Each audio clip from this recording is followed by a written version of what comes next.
This is the Practice of the Practice podcast with Joe Sanok, session number 781.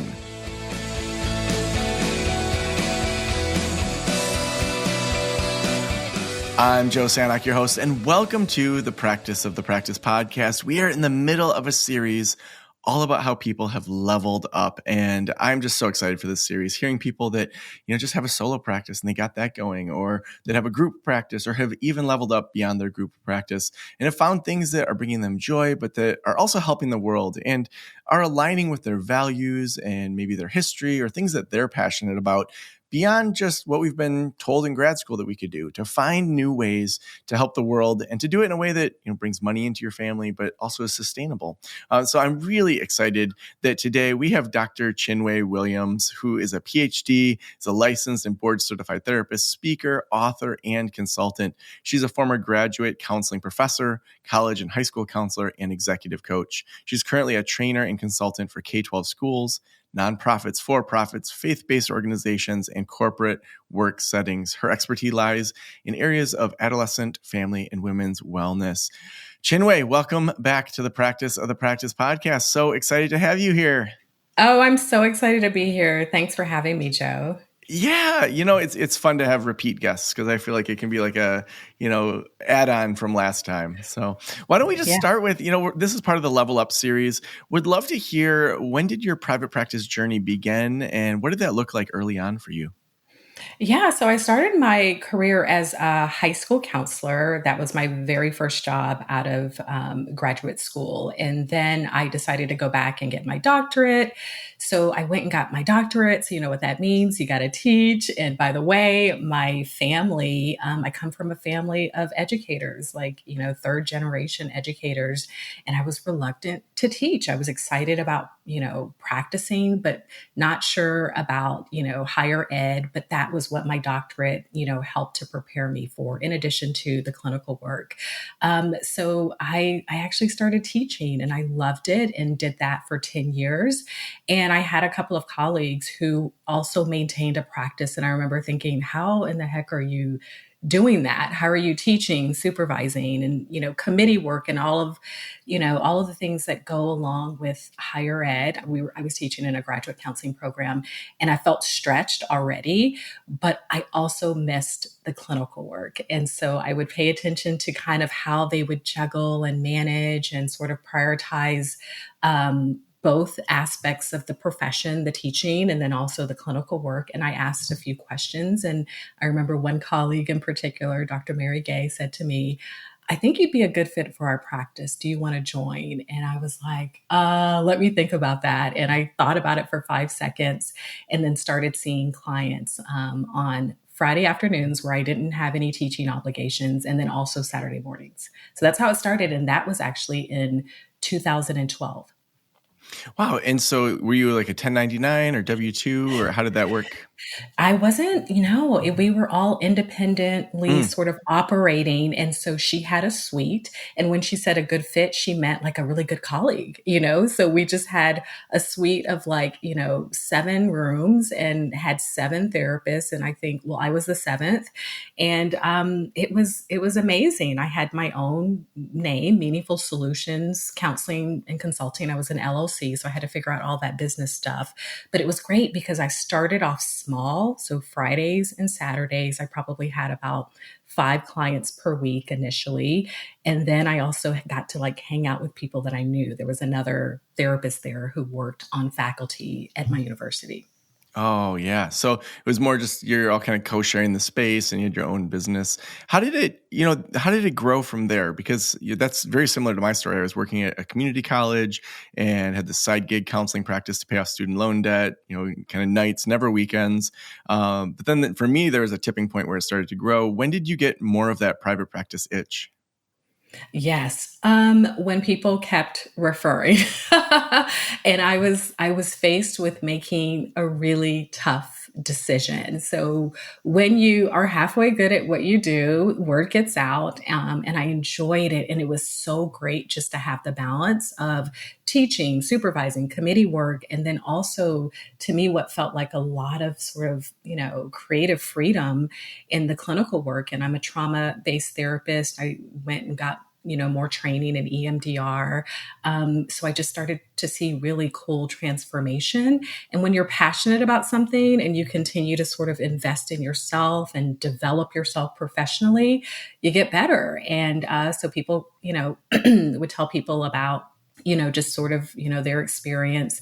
And I kept growing and growing. And I remember, Joe, there was one year where I was still teaching full time and I had 18 clients per week. Oh my gosh, I've been there. I was like, where am I How going? did we do that?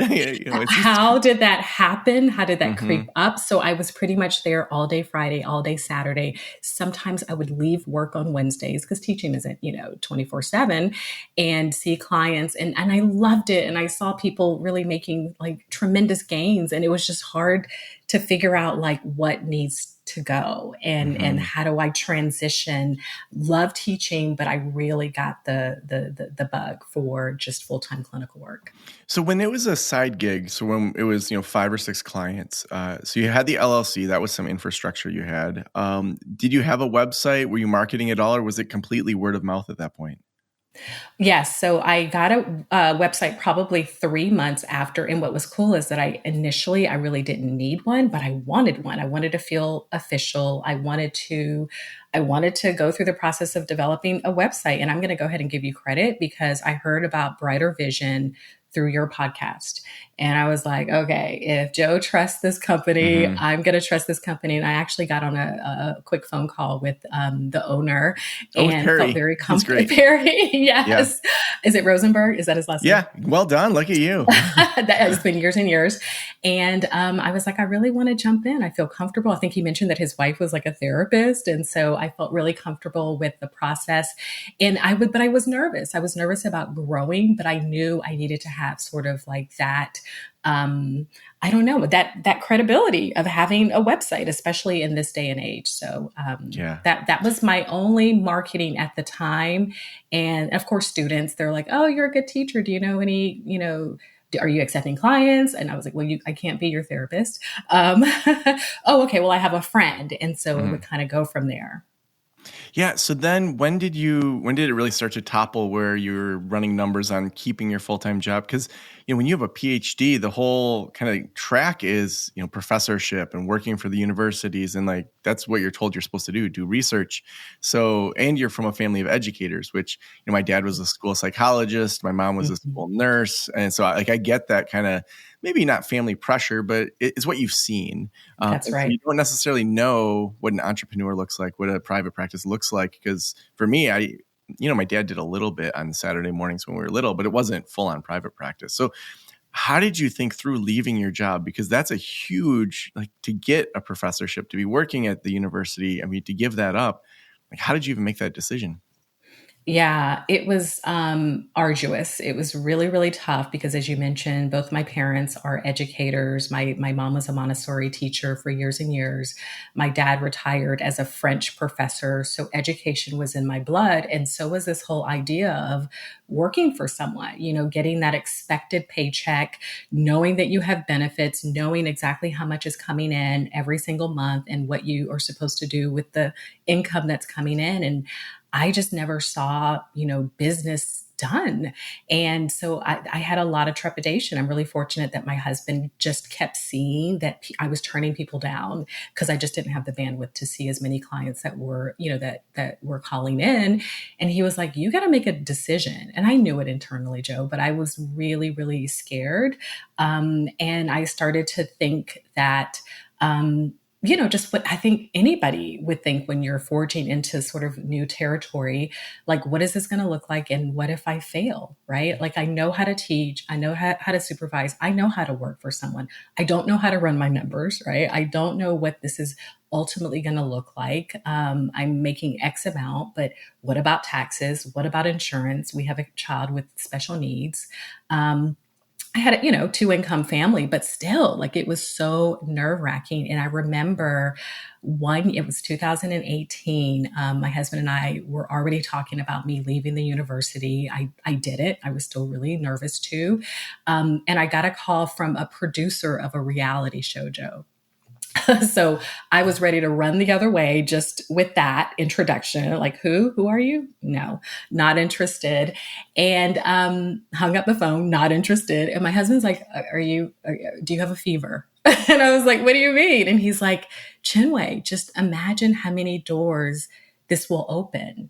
And Joe, I was like, I don't know that I want doors to open. I don't know that I can manage everything. And he said to me, and of course, obviously, clearly, you hear some mindset stuff.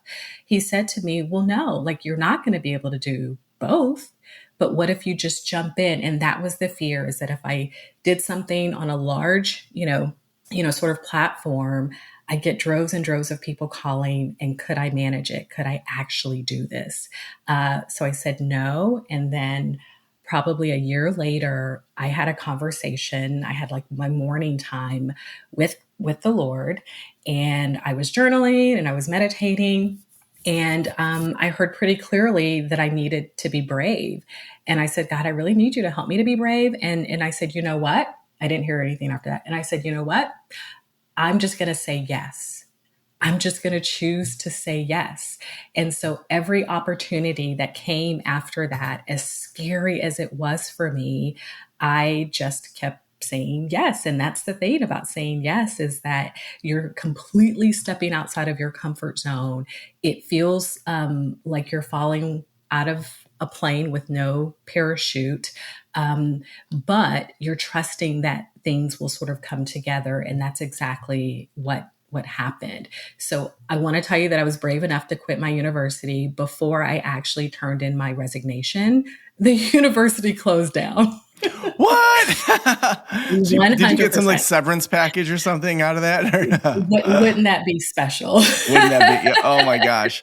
Wow. No. Talk about alignment of the universe. Wow. Well, and so completely closed down. Yeah. Oh my gosh. So I love that. That's great. Not great, but I mean, it's funny how that lined up. So then, so the university closes down. You're planning to leave anyway. And then at that point, were you at 17 clients or so a week already? Or were you still at that level? 18 to 22. Okay. Yeah. So you're pretty well positioned to transition. And then like, how's it get to the next level for you?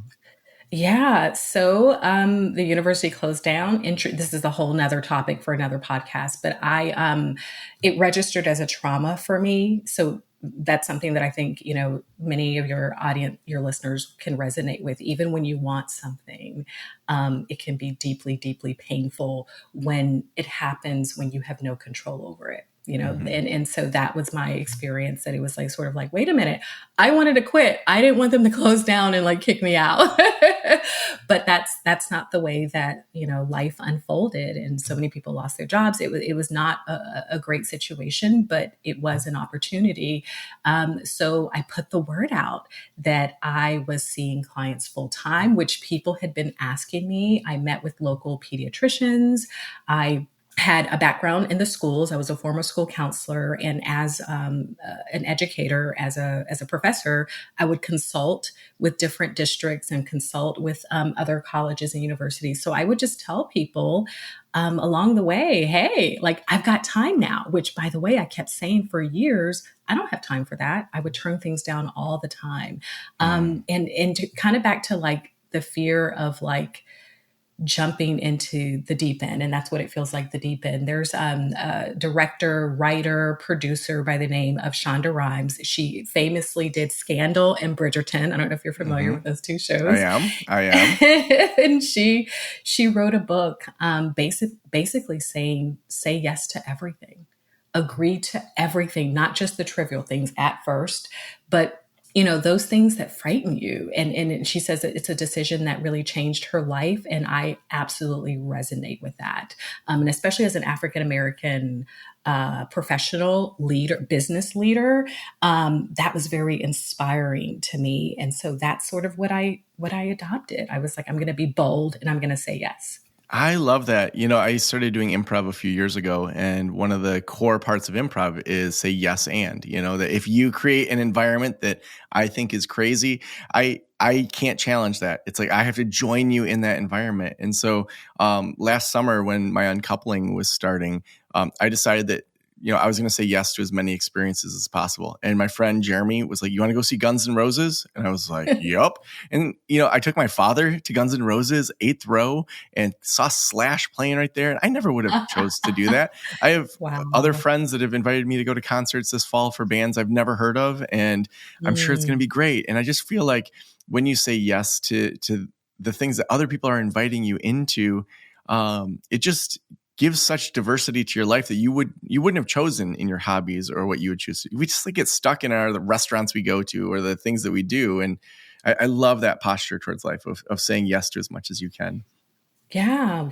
We get stuck in what's familiar. And I just want to add, Joe, like when we say yes, we sort of naturally adopt a growth mindset that lends itself to curiosity, right? Yeah. And it's like, well, what else? Well, what else? And so that I can hear exactly what you're saying.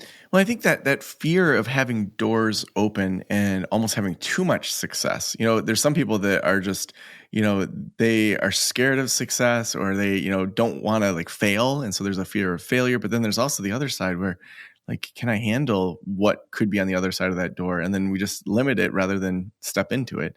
And so it's so interesting to think about how many doors could have been closed had you said no to certain things.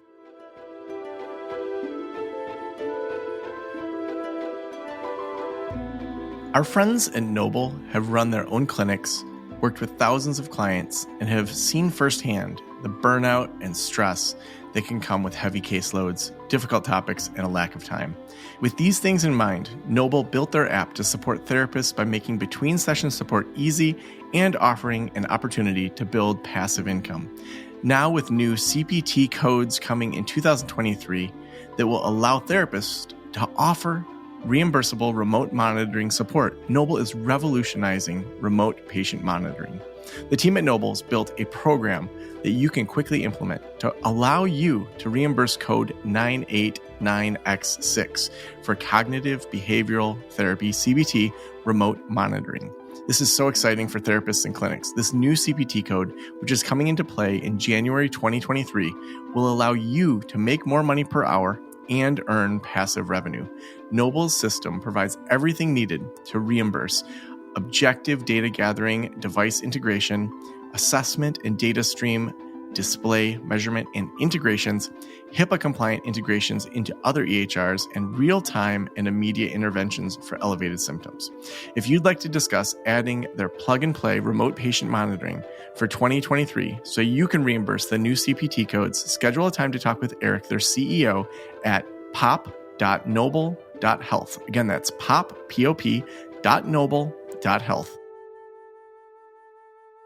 So how did the practice grow? And at what point, I know that you have a book that came out a year ago. How did that start to unfold where you're doing consulting and, you're also doing the clinical work and you're writing books? So, you got this kind of single private practice going on. When does it start to really morph into all these other things?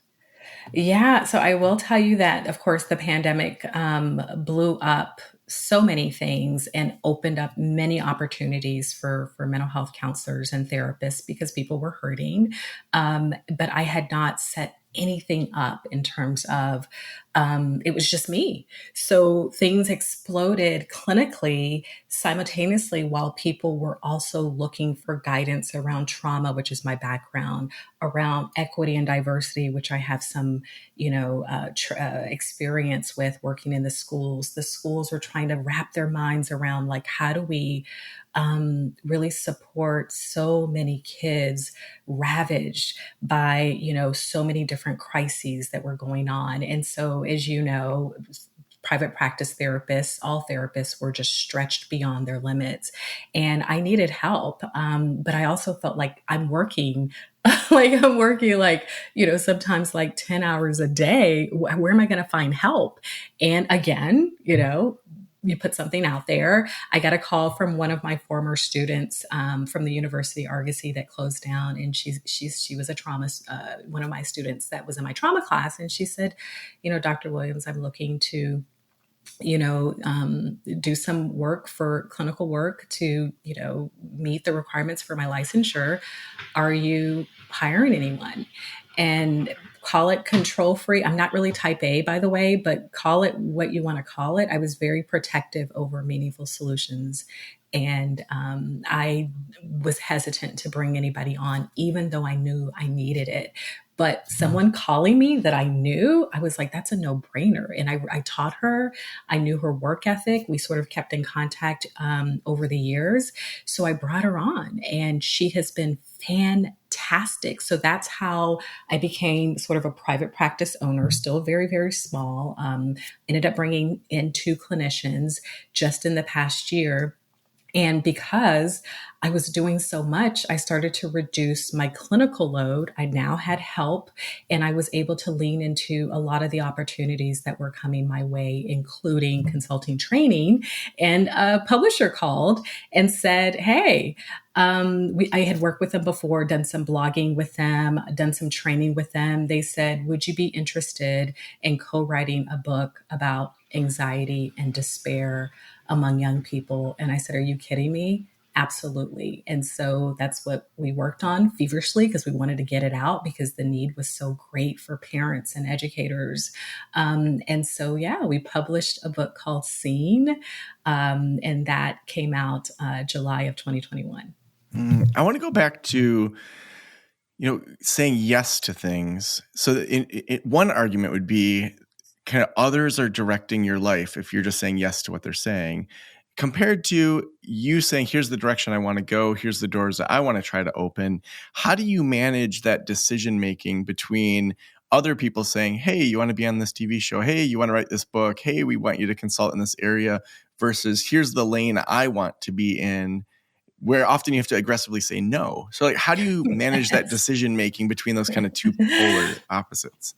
Oh gosh, that's so tough. And when I talk, it's a great question, Joe. And when I talk to other therapists, either ones that I'm, supervising, or they think of me as a mentor, or I'm in the schools talking to school counselors who want to level up and do some other things, I talk about that tension of, wanting, not wanting, but deciding, right? I decided to say yes to things that were coming my way. But at some point, I had to really create my own vision.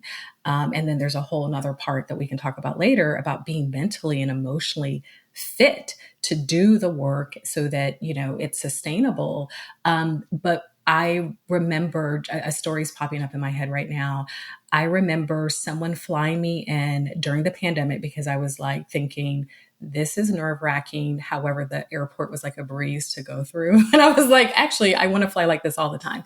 But I flew to Denver for an organization who wanted to do like a video curriculum series. And we did some consulting work, and then I did the video. And I didn't get paid a lot of money, but that was I'm going to say yes because this seems really cool.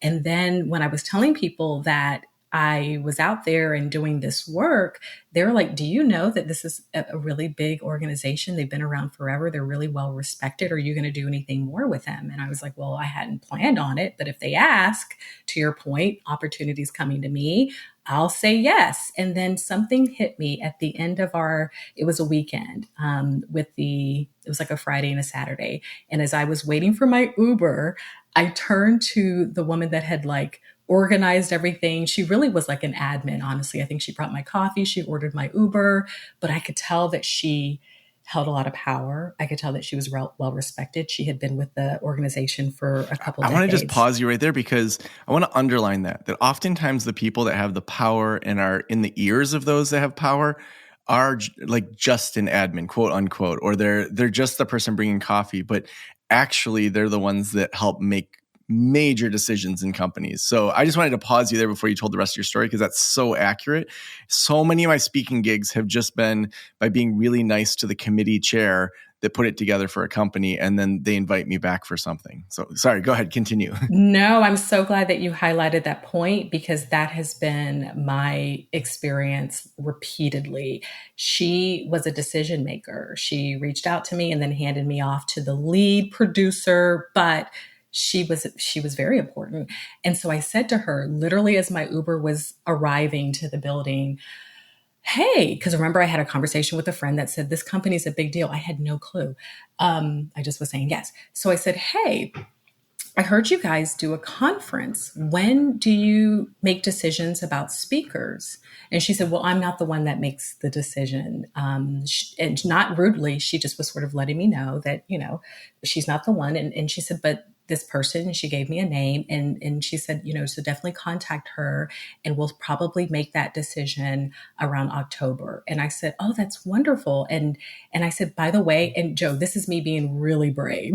I said, by the way, if I know you're so busy, but if I emailed you, would you be open to sort of connecting us via email? And she said, absolutely. Because I knew I had done a good job. I was professional. I showed up. I Mm-hmm. did my thing. I didn't suck, right? Like I Mm-hmm. probably, I don't know if I blew it out of the water, but I didn't suck. And she said, absolutely. And that's exactly what I did. I followed up with her exactly a week after, thanking her for her hospitality and making everything go smoothly.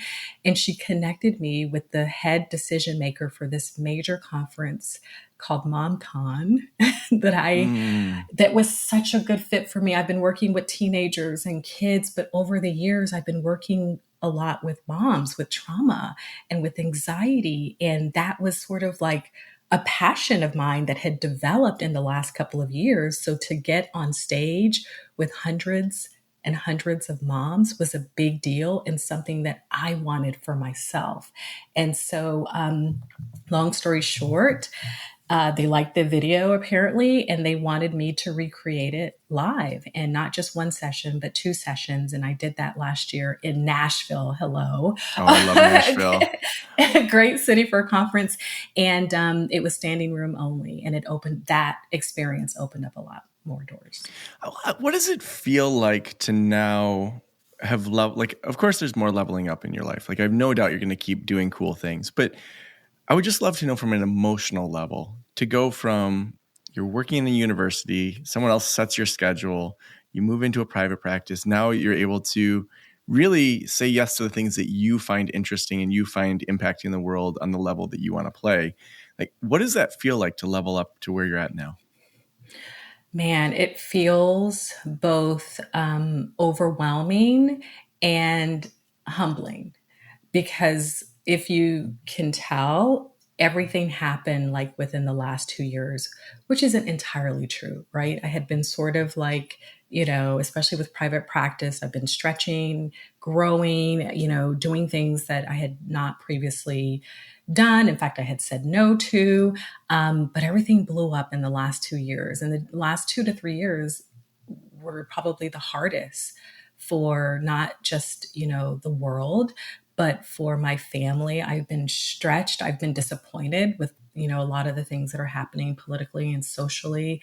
I've been, saddened by what we keep hearing about young people wanting to not be here anymore because the world feels so scary and heavy. So there's like all this political stuff, there's all this social stuff. Educators feel stretched, and clinicians feel stretched, and counselors. So it's a strange feeling, Joe. And I love that you asked the question. And I'm always going to like be open and probably too deep with you, but there are times I want to cry, and then there are times I am, thanking God and asking why me, and there's no answer to that, right? Yeah. Well, and I think I love what you tap into, and that it's not just all like sunshine and rainbows. Like, ooh, I've made it. Now I can just sit and enjoy this. It's that there's a certain level of responsibility when you level up, and when you're speaking to people and you're influencing people and you have some sort of platform. Like, there's a responsibility there that you and I take seriously, and that you see these problems in the world, and with more influence, you then can hopefully affect or dent or move the conversation in the way that you feel is healthy. And so I think too often people think, well, I just want to level up so that I can make more money and work less. Sure, that's great. And we also then can do work that's even bigger than maybe we thought we could do. We could, make connections and influence people in a way to genuinely move society in the direction that we think is healthiest. So I love that it wasn't just a answer of everything's great now, like that. You really, that level of responsibility, and I think that's so noble. The last question I always ask is, if every private practitioner in the world were listening right now, what would you want them to know? Yeah, thank you for that. I've thought about this, and kind of just pertaining to what you just said. It's not all, sunshine and ponies. When you level up, there are more responsibilities. As a practice owner, you wear like dozens of hats, and prioritizing can be really, really difficult. And that has been like a learning edge for me, honestly, because I thought I was good at prioritizing, but it turns out that it's actually really hard. And then there are a lot of people and systems and entities that demand your time, your attention, and your energy. And there are fires and unexpected problems that pop up each week. I'm sure, the practice owners that are listening right now, or the private practice clinicians, can absolutely relate to this. And so this whole idea of work-life balance, which I know you speak a lot about and around, becomes kind of blurry or non-existent. So what I have been leaning on lately, and I actually started to write a blog about it like 2 weeks ago, is this whole Stephen Covey idea, Joe, about placing or stacking the big rocks first. Have you heard that? Yeah. Yeah. And it's about priority setting, right? Like you can't have too many priorities. You can't say yes to everything. Otherwise your life won't be enjoyable. It's so important to differentiate the important things, the truly important things from things that are less important and actually get in the way of focusing on what really matters. So what I would love to say to every, private practice clinician that's listening is, it's a question, really. What are the big rocks in your life? Is it a project that you want to accomplish, like writing a book or doing a TED Talk? Is it having more time with your loved ones? Is it your faith or more education, more training? There's some sort of cause, and there's so many to choose from right now in our world. Is it teaching or mentoring others? Figure out what that is for you, and remember to put those big rocks in first. Otherwise, you won't get them in at all. So awesome. Chinwe, if people want to follow your work, if they want to learn more about you, if they want to get your book seen, where should we send them? Oh, thanks for that. So folks can find me at drchinwewilliams.com. It's actually my brand new professional website that's not affiliated with my private practice. So it's Dr. Chinwe Williams, easier to spell.com. And if you want to follow me on Instagram, it's Dr. Chinwe Williams. And the book can be found on Amazon, and it's just called Seen. And it's SEEEN, and it's Healing Despair and Anxiety in Kids and Teens Through the Power of Connection. Or you can go to the book's website, which is theseenbook.com. Well, thank you so much for being on the Practice of the Practice podcast. Thank you so much for having me. It's always fun to have, these conversations with you, Joe. Yeah, it sure is.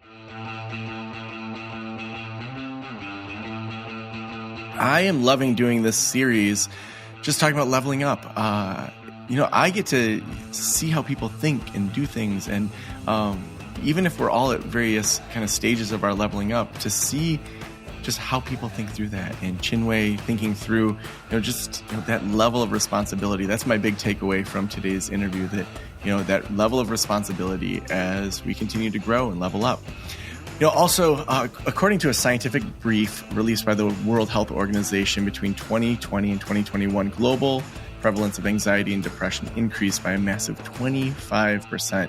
And one of our partners, Noble, makes powerful therapy simple with their app that offers research-backed, automated between-session support for clients, assessments, messaging, and more that you can use as part of your practice. You can learn more for free over at www.noble.health/Joe. Again, that's www.noble.health/Joe. Thank you so much for letting me into your ears and into your brain. Have a great day. I'll talk to you soon. Special thanks to the band Silence is Sexy for that intro music, and this podcast is designed to provide accurate and authoritative information in regard to the subject matter covered. It is given with the understanding that neither the host, the producers, the publishers, or guests are rendering legal, accounting, clinical, or other professional information. If you want a professional, you should find one.